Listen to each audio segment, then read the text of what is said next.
Hello everyone. तो अब हम डिस्कस करते हैं जी यंग्स डबल स्लिट एक्सपेरिमेंट।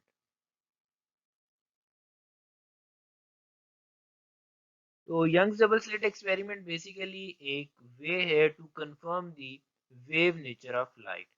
और यंग्स डबल स्लिट एक्सपेरिमेंट में हम जो लाइट यूज करते हैं मींस जो दो वेव्स इंटरफेयर कर रही होती हैं वो आपस में कोहेरेंट होनी चाहिए। कोहेरेंट वेव्स ऐसी होती हैं जी कि दो वेव्स के दरमियान एक कांस्टेंट फेज डिफरेंस हमेशा मेंटेन रहे। और ये जब एक्सपेरिमेंट हम करते हैं तो हमें इसमें ये पता चलता है कि जो लाइट होती है वो एज ए वेव बिहेव करती है जब वो दो स्लिट्स में से पास करके आगे एक स्क्रीन के ऊपर in the form of waves interfere करती है। कहीं कंस्ट्रक्शन होती है, कहीं डिस्ट्रक्शन होती है। ठीक है जी। तो इस एक्सपेरिमेंट से हम जो वेव थ्योरी ऑफ लाइट है ये एक्सपेरिमेंट उसको सपोर्ट करता है। अब नेक्स्ट हमने कुछ कंडीशंस देखनी है कि ये एक्सपेरिमेंट परफॉर्म करने के लिए हमने कौन कौन सी कंडीशंस को फुलफिल करना होगा। तो for sustained interference of light to occur the following conditions must be met. तो कंडीशन नंबर वन है हमारे पास कि कोहेरेंट सोर्सेज जो होती हैं लाइट की वो नीडेड होती हैं इस एक्सपेरिमेंट को परफॉर्म करने के लिए। कोहेरेंट सोर्सेज ऐसी सोर्सेज होती हैं जिनसे निकलने वाली वेव्स के दरमियान एक phase difference, constant phase difference हमेशा मेंटेन रहता है जी।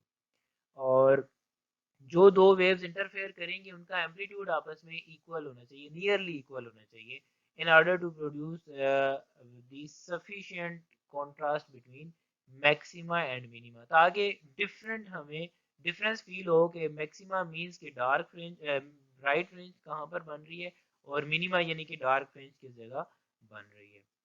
और नंबर थ्री पॉइंट ये हमारे पास कि जो सोर्सेज हैं वो काफ़ी स्मॉल होने चाहिए, लाइक पॉइंट सोर्सेज होने चाहिए हमारे पास।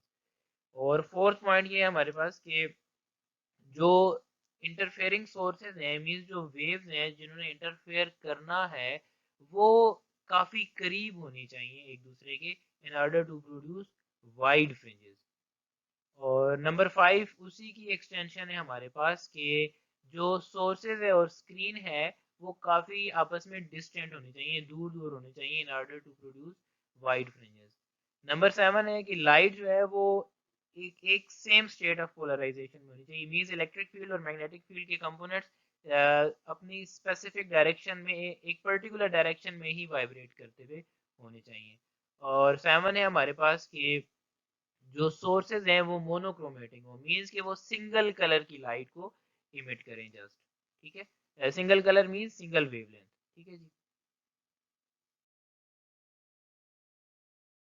तो अब जी हमारे पास यहाँ पर एक छोटी सी एनिमेशन है ये कि जिसमें हम ये इंटरफेरेंस ऑफ लाइट वेव्स को ऑब्जर्व कर सकते हैं।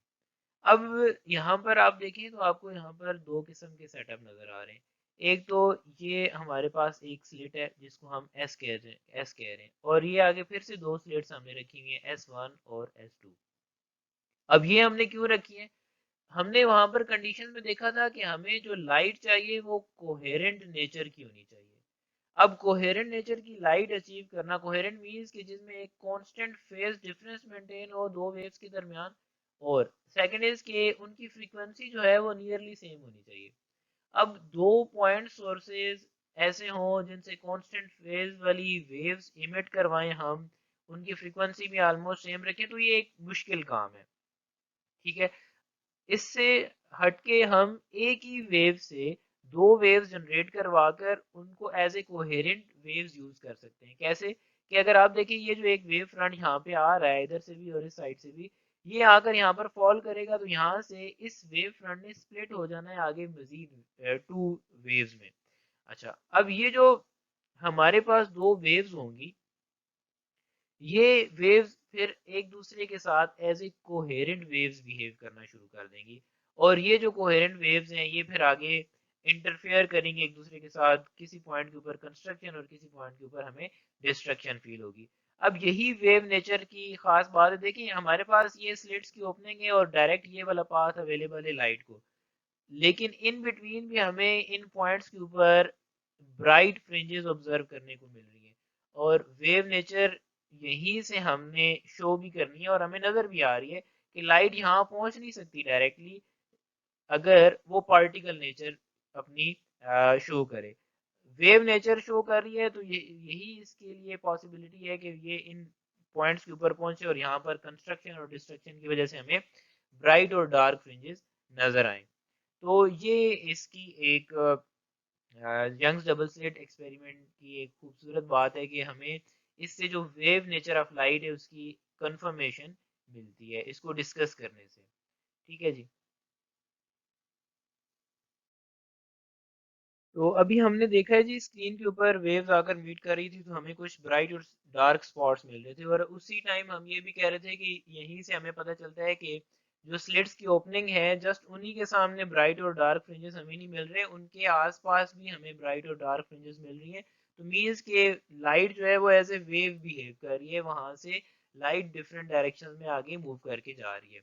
तो अगर हम उसी सारी चीज को एक बारी फिर डिस्कस करें और इन दी फॉर्म ऑफ वेव्स हम डिफरेंट केसेस डिस्कस करें, लाइक के अगर हम सेंटर ऑफ स्क्रीन की बात करें, सेंटर ऑफ स्क्रीन के ऊपर अगर दो वेव्स आकर मीट कर रही हैं और उस पॉइंट के ऊपर हमने देखा था कि हमें एक ब्राइट स्पॉट मिल रहा है, तो वो कुछ इस तरह से मीट कर रही होंगी कि उन दोनों के दरमियान कंस्ट्रक्शन हो रही होगी। ब्राइट स्पॉट का यही मतलब है ना जी कि एक दूसरे को सपोर्ट कर रही है।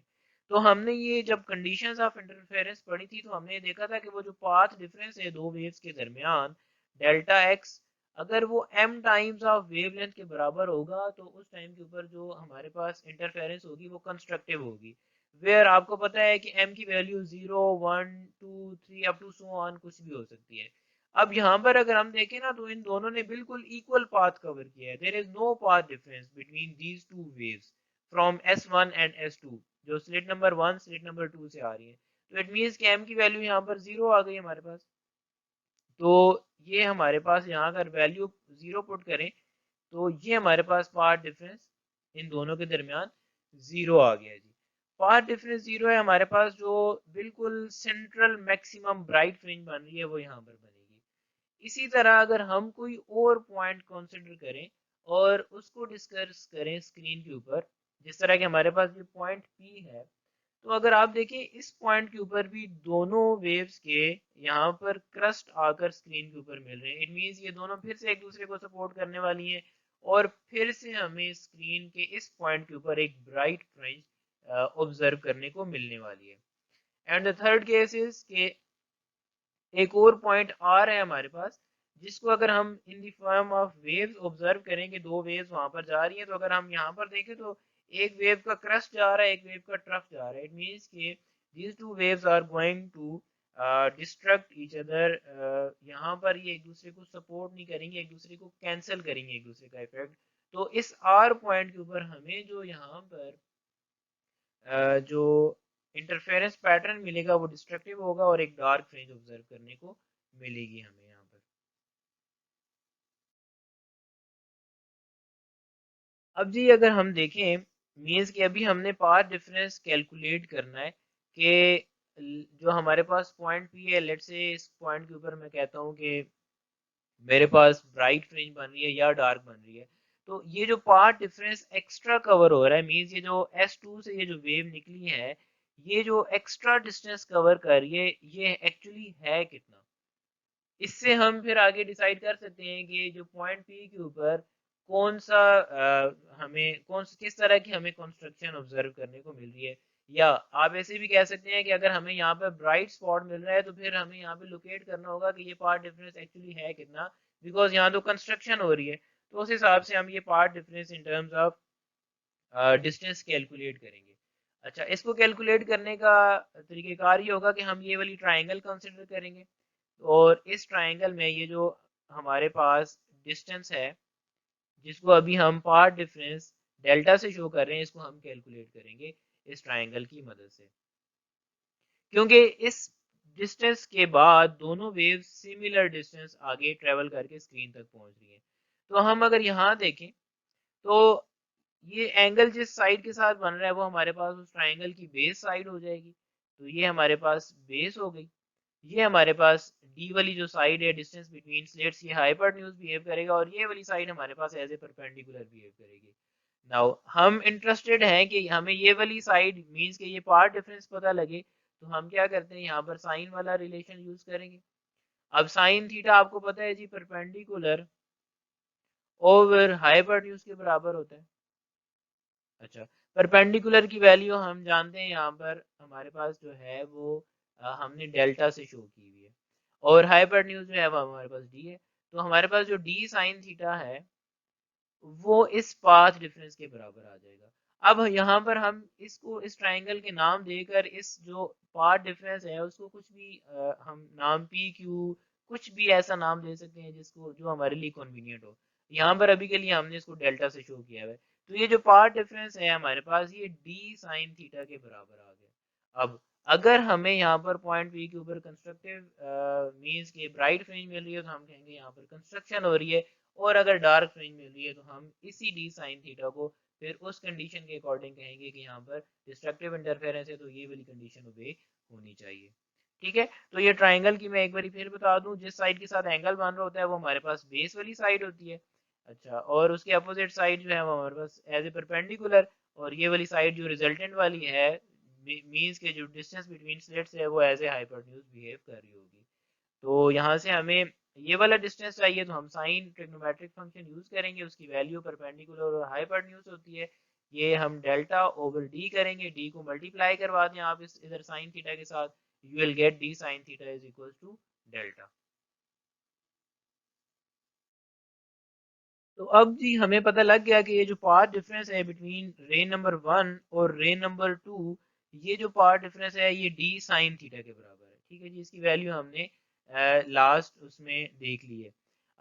अब हम ये देखते हैं कि अगर उस पॉइंट पी के ऊपर कंस्ट्रक्शन हो रही है, मींस उस पॉइंट पी के ऊपर हमें एक डार्क स्पॉट मिल सॉरी ब्राइट स्पॉट मिल रहा है, ब्राइट फ्रिंज मिल रही है, तो ये जो डी साइन थीटा होगा ये जो है ये बराबर हो जाएगा उस क्योंकि हमारे पास जो पाथ डिफरेंस ये इसकी वैल्यू आई है, और according to the condition for constructive interference ये जो पाथ डिफरेंस होता है ये m टाइम्स ऑफ वेवलेंथ के बराबर होता है। ठीक है जी, अब आप अगर इन दो इक्वेशंस को कंपेयर करें तो we'll get D sine theta is equals to m times of wavelength. तो ये हमारे पास कंडीशन हो जाएगी कंस्ट्रक्टिव इंटरफेरेंस की यंग्स डबल स्लिट एक्सपेरिमेंट में, कि अगर आपको किसी पॉइंट के ऊपर जो है वो ब्राइट फ्रिंज मिल रही है तो आप कह सकते हैं कि वो दो वेव्स इस कंडीशन को ओबे कर रही होंगी, मींस उनके दरमियान ये जो डी साइन थीटा वाला पार्ट डिफरेंस है वो m टाइम्स ऑफ वेवलेंथ के बराबर होगा, वेयर जो m की वैल्यूज हैं वो 0 1 2 3 and up to so on move करती रहेंगी। अच्छा, अब अगर हम m की वैल्यू 0 पुट करेंगे ना जी, तो हमारे पास जो है वो डी साइन थीटा की वैल्यू 0 आ जाएगी। अब डिस्टेंस बिटवीन टू स्लिट्स तो 0 हो नहीं सकता, तो हमारे पास जो साइन थीटा की वैल्यू है वो 0 के बराबर होगी। इट मीन्स कि हम कह सकते हैं कि एंगल जो है दो वेव्स के दरमियान वो 0 डिग्री है, मीन्स कि दो वेव्स बिल्कुल पैरेलल हैं आपस में एक दूसरे के साथ, और उनके दरमियान कोई पार्ट डिफरेंस नहीं है। इस टाइम के ऊपर वो जो हमारे पास स्क्रीन के ऊपर सेंट्रल ब्राइट फ्रिंज मिल रही होगी वो m इज इक्वल टू 0 के ऊपर मिल रही होगी। और सिमिलरली अगर वहाँ डिस्ट्रक्शन हो रही है किसी पॉइंट के ऊपर तो हम कह सकते हैं यही जो डी साइन थीटा है, ये जो पाथ डिफरेंस है हमारे पास, ये कंस्ट्रक्टिव सॉरी डिस्ट्रक्टिव इंटरफेरेंस वाली कंडीशन के अकॉर्डिंग यही पार्ट डिफरेंस जो है वो हाफ इंटीग्रल ऑफ वेवलेंथ के बराबर होता है। तो अब इन दो इक्वेशंस को फिर से आप अगर कंपेयर करेंगे तो हमें जो कंडीशन फॉर डिस्ट्रक्टिव इंटरफेरेंस है वो भी मिल जाएगी, which is D sine theta is equals to m plus half into wavelength. Again आप m की values from 0 1 2 3 up to so on put करते रहेंगे तो आपको जो डिस्ट्रक्टिव इंटरफेरेंस की वजह से बनने वाली डार्क फ्रिंजेस हैं उनकी वैल्यूज मिलती रहेंगी। अगर m की वैल्यू हम 0 पुट करते हैं तो हमारे पास जो पहली डार्क फ्रिंज है वो हमें मिलेगी which is D sine theta is equal to m की वैल्यू 0 है तो हमारे पास हाफ रह जाएगा which is lambda by 2। It means कि हमारे पास जो पहली डार्क फ्रिंज होगी उन दो वेव्स के दरमियान जो पार्ट डिफरेंस होगा वो लैम्डा बाय 2 के बराबर होगा उस टाइम के ऊपर फॉर फर्स्ट डार्क फ्रिंज। इस तरह आप आगे मूव करते जाएंगे, वन वन पुट करेंगे एम की जगह तो 3/2 आएगा, आप 2 पुट करेंगे तो 5/2 and moving up to so on. आपको डिफरेंट फ्रिंजेस की जो मैथमेटिकल इवेल्युएशन है पार्ट डिफरेंस की वो मिलती रहेगी।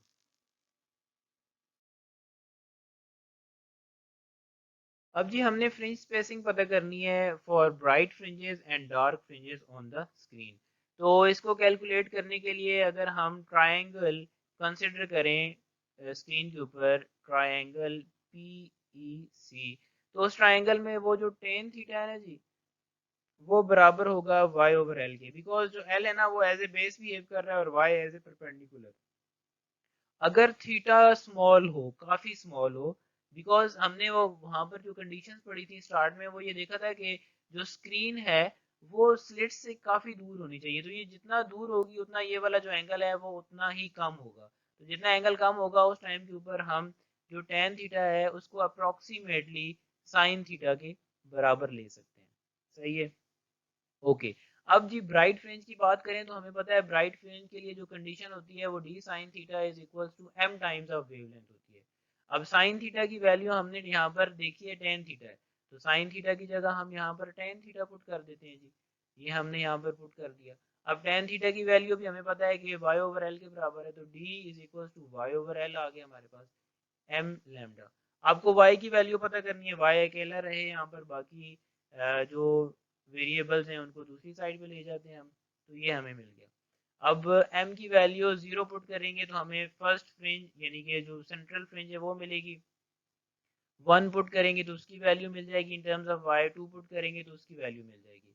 अगर हम इसी तरह यहाँ पर ये y ऑफ m इसको लिख देते हैं, इसी तरह अगर हम m की वैल्यूज पुट करें, मीन अगर मैं m की वैल्यू 0 पुट करता हूँ तो मुझे 0 मिलेगा डिस्टेंस वर्टिकल। मैं अगर m की वैल्यू 1 पुट करता हूँ तो मुझे मिलेगा लैम्डा l ओवर d। मैं अगर m की वैल्यू 2 पुट करता हूँ तो I'll get 2 lambda l over d and moving up to so on, मुझे इस तरह की फ्रिंज स्पेसिंग की in terms of vertical distance values मिलती रहेंगी। अब हम फ्रिंज स्पेसिंग की बात कर रहे हैं, मींस कि दो कंसेक्यूटिव फ्रिंजेस के दरमियान कितना डिस्टेंस होगा, तो वो हम क्या करते हैं कि दो फ्रिंजेस यहाँ से पिक करते हैं, y2 माइनस y1, डिफरेंस पता करते हैं दोनों का, तो हमें मिलेगा 2 lambda L over D minus lambda L over D. तो लैम्डा एल ओवर डी दोनों में कॉमन आ रहा है, तो इसको हम ब्रैकेट में मीन्स के कॉमन ले लेते हैं दोनों टर्म्स में, और ब्रैकेट में हमारे पास आएगा 2 - 1। तो हमें ये जो फ्रिंज स्पेसिंग का जो डिस्टेंस मिला, मीन्स ये जो डेल्टा वाई मिला, वो है लैम्डा एल ओवर डी। आप कोई से दो फ्रिंजेस ले लें, कॉन्सेक्यूटिव फ्रिंजेस ले लें, आपको हमेशा यही डिस्टेंस मिलेगा ब्राइट फ्रिंजेस में, लेकिन शर्त ये है कि वो होने कंसेक्यूटिव चाहिए। अच्छा, अब डार्क फ्रिंज की बात करें तो उसमें कंडीशन हमने पढ़ी हुई है कि इंटरफेरेंस में जब दो वेव्स मिलेंगी तो उन्होंने उनके दरमियान जो पार्ट डिफरेंस होगा वो half integral multiple of wavelength के बराबर होना चाहिए। अब फिर से साइन थीटा की जगह टेन थीटा पुट करते हैं जी, हमें मिल गया इसका कुछ इस तरह का रिलेशन। टेन थीटा की वैल्यू हमारे पास है जी वाई ओवर एल, वो हमने पुट कर दी, M plus half of wavelength आ गया हमारे पास रिलेशन। हमने y पता करना है ना, तो y को अकेला रहने दें, m plus half lambda L over D. वही बात कि m की value 0 1 2 3 up to so on इस तरह से वेरी कर सकती है। तो आप यहाँ पर ये वैल्यूज पुट करके उसी तरह हमारे पास अगर हम m की वैल्यू 0 पुट करते हैं तो we'll get lambda L over 2 D. ठीक है जी, ये हाफ सरवाइव कर जाएगा और वो m 0 हो जाएगा। ठीक है जी, ये वाला m। अगर हम m की वैल्यू यहाँ पर 1 पुट करते हैं तो हमें मिलेगा यहाँ पर 1 plus half into lambda L over D. तो 1 प्लस हाफ की वैल्यू हमें जो मिलने वाली है वो है 3 लेमडा एल ओवर 2d। ठीक है जी, एलसीएम लेंगे ना तो अंदर ब्रैकेट के अंदर 3/2 आएगा और उसको मल्टीप्लाई करते हैं तो आपको वैल्यू इसी तरह आपको जो y2 की वैल्यू मिलेगी वो मिलेगी 5 लेमडा एल बाय 2d। आपको सारे ऑड मल्टीपल्स मिलेंगे, और अगर आपने डार्क फ्रिंजेस की फ्रिंज स्पेसिंग पता करनी है तो आप y2 माइनस y1 करो, y2 माइनस y1, तो हमें मिला जी 5 lambda l over d, sorry 2d minus 3 lambda l over 2d। अच्छा देखें लैम्डा l ओवर 2d ये दोनों में है, कॉमन है, इसको आप दोनों टर्म में कॉमन है, इसको आप यहाँ पर बाहर रख लें लैम्डा l ओवर 2d और आपके पास ब्रैकेट में आ जाएगा 5 माइनस 3। तो 5 माइनस 3 हमारे पास 2 आएगा और वो जो 2 है वो इस 2 से खत्म हो जाएगा। हमें जो आंसर मिलेगा वो y2 minus y1 is equal to lambda l over d। ये वही आंसर है जो हमें ब्राइट फ्रिंज में मिला था फ्रिंज स्पेसिंग का। तो इट मीन्स कि फ्रिंज स्पेसिंग डार्क फ्रिंज दो फ्रिंजेस के दरमियान लें या दो ब्राइट फ्रिंजेस के दरमियान लें, हमेशा आपको सेम ही मिलने वाली है। ठीक है जी, लेकिन दो कंसेक्यूटिव फ्रिंजेस होनी चाहिए और एक्सपेरिमेंट कौन सा हो हमारे पास, यंग्स डबल स्लिट एक्सपेरिमेंट हो, ये इसी एक्सपेरिमेंट के लिए वैलिड है। अब जी लास्ट में हमारे पास इसी फ्रिंज स्पेसिंग को कैलकुलेट करने के लिए एक और मेथड भी हमने, तो यहाँ पर ये जो ट्राइंगल है पीईसी इसको कंसिडर करके टैन वाला फार्मूला लगा के इसको सॉल्व किया है। इसका एक और मेथड ये है कि हम यहाँ पर ये दो ट्राइंगल्स हमें मिल रही है ना, एक ट्राइंगल हमारे पास ए बी बी है, ये smaller triangle right angle triangle है, और एक ट्राइंगल है हमारे पास ये पीईसी। ठीक है जी, अगर आप इन दो ट्राइंगल्स को देखें ना, ये दोनों की दोनों राइट एंगल ट्राइंगल्स हैं और दोनों ट्राइंगल्स आपस में एडजेसेंट ट्राइंगल्स हैं। अगर इस तरह का सिनेरियो हो तो उन दोनों की सिमिलर साइड्स की रेशियो जो है वो बराबर होती है आपस में। तो अगर हम यहाँ पर लिखें वही रिलेशन फॉलो करें, तो यहाँ पर ये जो बी डी है हमारे पास, ये बी डी इस स्मॉलर ट्राइंगल का ये परपेंडिकुलर है, तो बी डी इस ट्राइंगल का परपेंडिकुलर और पी से सी ये उस जो पीई सी वाली ट्राइंगल है उसका परपेंडिकुलर है। इन दोनों को डिवाइड करें और इधर से हम हाइपोटेन्यूज ए बी मीन्स की ये जो डी है हमारे पास, डी डिवाइडेड बाय इस ट्राइंगल का जो हमारे पास हाइपोटेन्यूज है। अच्छा अब यहाँ पर एक एजम्पशन है, ये जो हमारे पास हाइपोटेन्यूज है वो है तो एक्चुअली पीई के बराबर, ठीक है, लेकिन एजम्पशन ये है कि हम जितना दूर लेके जाएंगे स्क्रीन को उतना ये वाला एंगल जो है वो कम होता जाएगा और उतना ही हमारे पास ये जो हाइपोटेन्यूज है वो बिल्कुल इस बेस के बराबर और मींस पैरेलल होता जाएगा जितना हम दूर जाएंगे। अगर ये पैरेलल होगा तो इट मींस कि हाइपोटेन्यूज और जो बेस है वो आपस में इक्वल इन लेंथ हो जाएंगे, ऑलमोस्ट इक्वल इन लेंथ हो जाएंगे। तो उस टाइम के हम ऊपर हम कह सकते हैं कि ये जो P है वो अप्रोक्सीमेटली इक्वल हो जाएगा ई सी के, which will be equal to the capital L. ठीक है, ये कब होगा, जब आप बहुत दूर चले जाओगे for L is very very greater than the vertical distance y, ये तब की बात है। ठीक है, तो हम यहाँ पर बी डी यानी कि पाथ डिफरेंस जिसको हम कहते हैं B D over Y is equal to D over L लिख सकते हैं। Now we need to know the value of y, तो y रेसिप्रोकल लेंगे हमें मिलेगा यहाँ पर बी डी यानी कि बी डी ये पाथ डिफरेंस आ गया हमारे पास और ये एल ओवर डी आ गया।